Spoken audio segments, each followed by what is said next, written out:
Well, more than 330 cases of animal cruelty across the state have been reported to the Charleston Animal Society since the start of the year. Our Charleston Clark was at a press conference today where the president and CEO of the Charleston Animal Society demanded an end to animal cruelty and also announced a reward for information in the latest case. That doesn't include some of the dead animals that were found in these cases.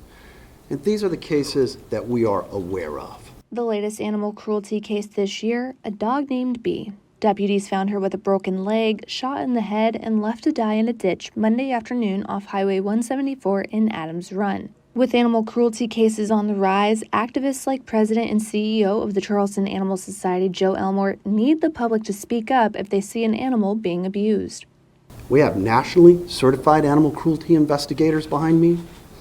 We have a partnership where we provide forensics and veterinary forensics and support of law enforcement officers and animal control officers pursuing these crimes. But working together in partnership, we can only do so much. It really is up to you stepping forward to end this madness. Some signs of animal abuse include restricted food and water access, short tethers, and very tight collars. Charleston County officers would like to see harsher penalties for abusers. One of the county ordinances in Charleston is violation of animal care, and it's unfortunate, but that has not been changed in a long time. So, if people could go to council, and ask that we possibly make that law a little stricter. In Bee's case, the Charleston Animal Society is offering a big reward to catch the person who abused her.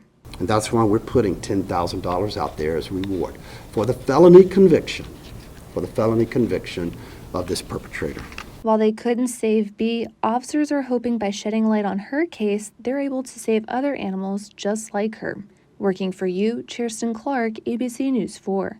Now, if you suspect an animal is neglected or abused, you can call animal control. You can also call 911 and they can point you to the right law enforcement agency.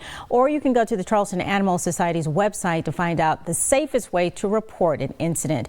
There is a Pause in the Park event this weekend where there will be a moment of silence to remember the 330 animals that died from abuse so far this year. A Berkeley County traffic stop led to the discovery of the body of Jonathan Michael Jones on Friday night. He was found in a shallow ditch off College Park Road in Ladson. I've been sheriff 7 years or 7.5 years, and I've not seen this type of crime. The level that she went to dispose of the body and the method in which she used to do all that was a little bit different. The sheriff says Jones' body had been there since before Christmas. Pathologists indicated that through the coroner's office that blunt force trauma and also multiple stab wounds. Shannon Bonilla was arrested in Somerville Monday night and charged with the crime. The sheriff says Bonilla confessed to killing Jones and had tried to disguise her identity. The sheriff says they think Bonilla was trying to leave the area. It appeared when they arrested her that she had tried to change her appearance with hair dye, and she cut her hair and was doing things like that to disguise herself or change her appearance. Also, Jones and Bonilla were not strangers. We believe that they had some type of boyfriend-girlfriend relationship on and off. We do not know how long that relationship was ongoing. At bond court, Jones' family was there. They were emotional, and his sister says they miss him and that his life was too short. He was the kindest soul. He would give you the shirt off his back if he felt that you needed it more than he did. He loved his family and his son with a ferocity unknown to most mankind. Any bomb can kill someone that you know.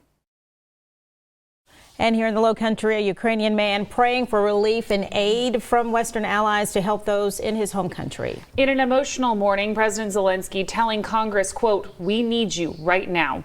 That's the same sentiment echoed by those we spoke with. Roman Pekar is from Ukraine, with relatives and friends still trapped in the country, fearing for their safety. Pekar says he tries to get daily updates from his closest childhood friends. He told me, you hear this missile, the cruise missile that flies? He said, you hear it. Everybody hears it. And you're just not certain where it will land. You might be there. In an address to Congress today, President Zelenskyy called for more military aid and more sanctions on Russia's politicians and economy. Pekar says if we want to see real results, Russia must be isolated financially. It's really a problem to see a connection between doing business and see the cost of human life of someone in Ukraine.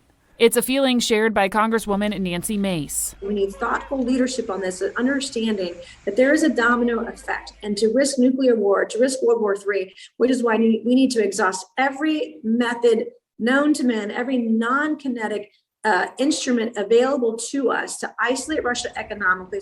And World War III is exactly why Pekar says people here at home need to be paying attention. Nobody can stop people to enjoy the life, but people eventually will need to realize that their life will be affected with some guy who may press the button and destroy this life. Now, Pekar is hoping peace talks with Russia will progress before more innocent lives are lost in the attacks. So is it 10,000 lives? Is it 100,000 lives? How many lives are willing to be risked? Or is it 1 million lives? It will be many years to resolve these 20 days of war, but I hope the longer this war will happen, the more outcome of this war will happen in that part of the world. And of course, here, people will feel it. In an effort to show continued support for Ukraine, there's a rally being held Friday night. The I Stand With Ukraine rally will be at 5:30 at Lava Salon on Savannah Highway in Avondale. We spoke with the owners of Euro Foods today, and they tell us the support from the Lowcountry has been overwhelming. It's just amazing. It's just really, really nice to see so many people